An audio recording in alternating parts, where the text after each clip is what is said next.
आपने नहीं किया था तो फिर ये शख्स खस्सी खरीद कर भोज की दावतें और फिर वो पिंडाल और कुर्सियाँ कैसे जमा कर रहा था? मुर्शिद मुखिया ने एक बात कहा है कि ये मौलाना अब्दुल्ला सालिम मेरा भाई है, अभी भी मेरे साथ है, पार्टी के लिए काम करेंगे, क्या कहेंगे? पार्टी को मैंने खड़ा किया था, मुझे नहीं मिला, लेकिन मैंने आवाम से ये वादा किया था कि जो कि हाट में जो करप्शन है, हॉस्पिटल में जो करप्शन है, थाने में जो करप्शन है। अख्तर ईमान का एक वीडियो वायरल होता है, जब आपका वीडियो वायरल होता है वो कहते हैं कि हमने तो अभी तक कैंडिडेट घोषित नहीं किया, अब्दुल्ला सालिम ने इस्तीफा दे दिया, खामोखा एमआईएम को बदनाम कर रहे हैं। चूँकि हमने कसम खाया हुआ था तो मिंबर के लिए कसम वो एक तौर पर बंदिश थी, तो हमने सबसे पहले इस्तीफा दिया और हम जो कि हाट के लोगों के बीच में आज़ाद उम्मीदवार के तौर पर हम कोशिश कर रहे हैं। नॉमिनेशन फाइल हमारा हो चुका है। एक खबर सामने आ रहा था कि जन स्वराज का आप स्टार प्रचारक के रूप में एक प्रशांत के साथ फोटो भी वायरल हो रहा है, एक लिस्ट में भी नाम आ रहा है, इसमें क्या सच्चाई है सर? यहाँ रिफॉर्म करने के लिए जो बुराइयां हैं, करप्शन है, उसको ख़त्म करने के लिए, यहाँ की पसमानदगी को दूर करने के लिए मुझे किसी सैम्बल की और किसी झंडे की अब ज़रूरत नहीं है। इस बेटे को मौका दीजिए, इंशाअल्लाह जीतने के बाद 5 घंटे के अंदर जो कि हाट ब्लॉक और यहाँ के करप्शन जो खाते उनके मुंह में ताला और जा भी लगा दिया जाए। उम्मीद में है कि भैया हमें मिलेगा और हम लोग सीधे साधे लोग होते हैं, हम लोग, हमारे दिल के अंदर कोई छल कपट नहीं होता, जो आप कहते हैं हम मान लेते हैं, लेकिन नहीं मालूम कि उनकी उन बातों के अंदर में कौन सी साजिशें छुपी हुई थी।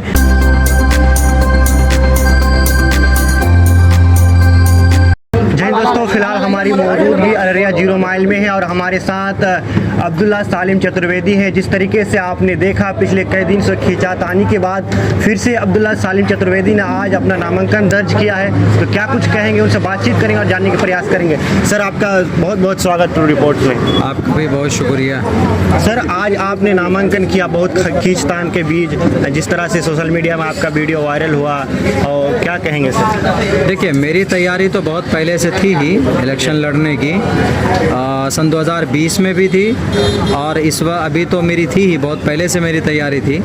और बस फ़र्क इतना है कि मैंने जिस पार्टी से मेहनत की और काम किया उस पार्टी से मुझे टिकट नहीं मिला, मेरा टिकट किसी और को दे दिया गया।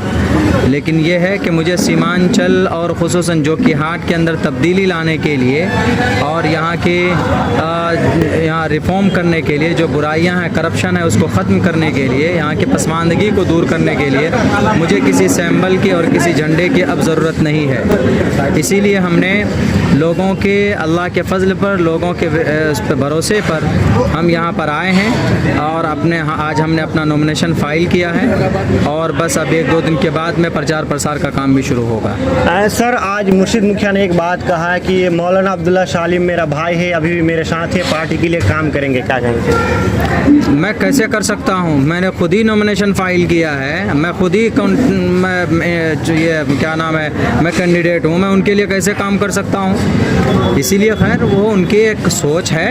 रही बात ये कि मैं पार्टी को मैंने खड़ा किया था, मुझे नहीं मिला, लेकिन मैंने आवाम से ये वादा किया था कि जो कि हाट में जो करप्शन है, हॉस्पिटल में जो करप्शन है, थाने में जो करप्शन है, एसएचओ बिना 15,000-11,000 रुपये लेकर एफआईआर दर्ज नहीं करता है और केवाला मोटेशन में जो 10 से 15,000 रुपये लिए जाते हैं और वृद्धा इस पे इंदिरा आवास पे जो पैसे लूटे जाते हैं, कमीशन खाया जाता है 40-40 हज़ार रुपये। ब्लॉक के अंदर में आरटीपीएस में 50 रुपये लगना चाहिए, 500 रुपये, 2500 रुपये लिए जाते हैं। इसीलिए मैंने लोगों से वादा किया था कि आप इस बेटे को मौका दीजिए, इंशाअल्लाह जीतने के बाद 5 घंटे के अंदर जो कि हाट ब्लॉक और यहाँ के करप्शन जो खाते उनके मुंह में ताला और जा भी लगा दिया जाए। सर अख्तर ईमान का एक वीडियो वायरल होता है, जब आपका वीडियो वायरल होता है वो कहते हैं कि हमने तो अभी तक कैंडिडेट घोषित नहीं किया, अब्दुल्ला सालिम ने इस्तीफा दे दिया, खामोखा एमआईएम को बदनाम कर रहे हैं। देखिए ऐसा नहीं है, जब भी कोई कैंडिडेट तैयारी करता है उसको ऊपर से कुछ ना कुछ आश्वासन मिलता है। अगर आपने नहीं किया था तो फिर ये शख्स खस्सी खरीद कर भोज की दावतें और फिर वो पिंडाल और कुर्सियाँ कैसे जमा कर रहा था? मैं तो नहीं कर रहा था, क्योंकि आपने मुझे नहीं कहा, आपने मुझे कहा कि आप सब्र रखिए, सर्वे चल रहा है। लेकिन एक आदमी कर रहा है, उसको उम्मीद थी, चूँकि उसको आपने बता दिया था कि टिकट आपको हो गया, आप तैयारी कीजिए, आप पेपर रेडी कीजिए।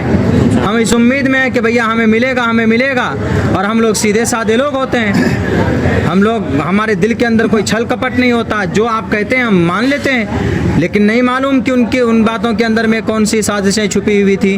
खैर वो तो हमारी चालाकी से हमें पता चला कि हमारा सैंबल किसी और को दे दिया गया। गया है। अगर ऐसा बोलते हैं वो, तो मुझे समझ में नहीं आता कि वो क्यों बोल रहे हैं। हमें पता चल गया था और हमने उनको खबर भी भेजी थी कि सर ऐसा हुआ है क्या। उनका शाम तक कोई रिप्लाई नहीं आया कि हाँ हमने उनको सैंपल नहीं दिया, अभी रुकिए आप। सुबह हमने खबर की, शाम तक कोई जवाब आना नहीं चाहिए भाई।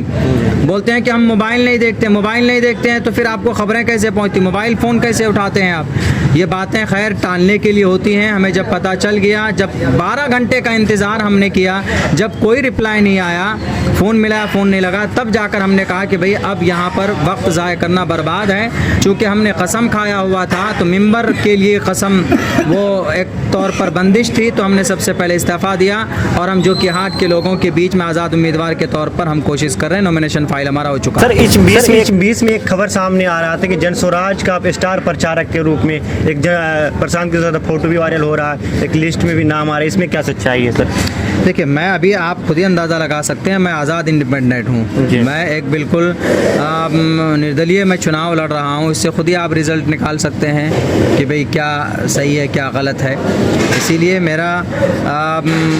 मेरी पूरी ताकत आज़ाद उम्मीदवार के तौर पर हम काम कर रहे हैं। टेक्निकल कोई प्रॉब्लम हो सकती है, ऐसा हो जाता है, कोई बड़ा मसला इशू नहीं है। लेकिन यह है कि मैं अभी बिना किसी दल के मैं इलेक्शन लड़ रहा हूँ यहाँ पर। और आप देखेंगे कि खुद यहाँ जोकीहाट से जन स्वराज का कैंडिडेट मौजूद हैं, सरफराज साहब हैं, तो हम उनके मुकाबिल में होंगे, हम उनसे लड़ रहे हैं उनके सामने में। आखिरी सवाल रहेगा सर कि जोकीहाट के जनता को क्या मैसेज देंगे, क्यों आपको वोट करें? मैं ये कहूँगा कि जोकीहाट के लोगों, पिछले 8 साल से मैं जोकीहाट को बदलना चाहता हूँ, मुझे मौका नहीं मिलता है। पिछले सन 2020 में भी मेरा टिकट कटा, इस बार भी मेरा टिकट कट गया। आपके इस बेटे को मौका नहीं मिल रहा है, लेकिन आपको फुर्सत है, आप किसी बंदिश के उसमें नहीं हैं। आप हमें इस बार वोट कीजिए, वो इसलिए कि जो काम मैं कर सकता हूँ नई उम्मीद के साथ में कोई और नहीं कर सकता। इसलिए कि जितने भी कैंडिडेट सामने हैं उन सबको आपने मौका दिया है। किसी को 20 साल दिया, किसी को 25 साल, किसी को 10 साल, किसी को 7 साल। जब उन्होंने पहले नहीं किया तो मेरे ख्याल से अभी वो बिल्कुल भी नहीं करेंगे। तो इसलिए इस बार मुझे मौका दीजिए। आपका बेटा वो करेगा जोकीहाट में जो अब से 45 साल से नहीं हुआ है, वो कर दिखाऊंगा मैं यही पैगाम आपके चैनल के माध्यम से पहुंचाना चाहता हूं। चलिए, बहुत बहुत शुक्रिया। ये थे हमारे साथ अब्दुल्ला सालिम जी, जो AIMIM के कद्दावर नेता भी माने जाते थे, लेकिन अब आज़ाद उम्मीदवार के नाम से इन्होंने अपना नामांकन किया है। आगे क्या कुछ होगा आपके साथ साझा करते रहेंगे। आप देखते रहिए टू रिपोर्ट। जय हिंद।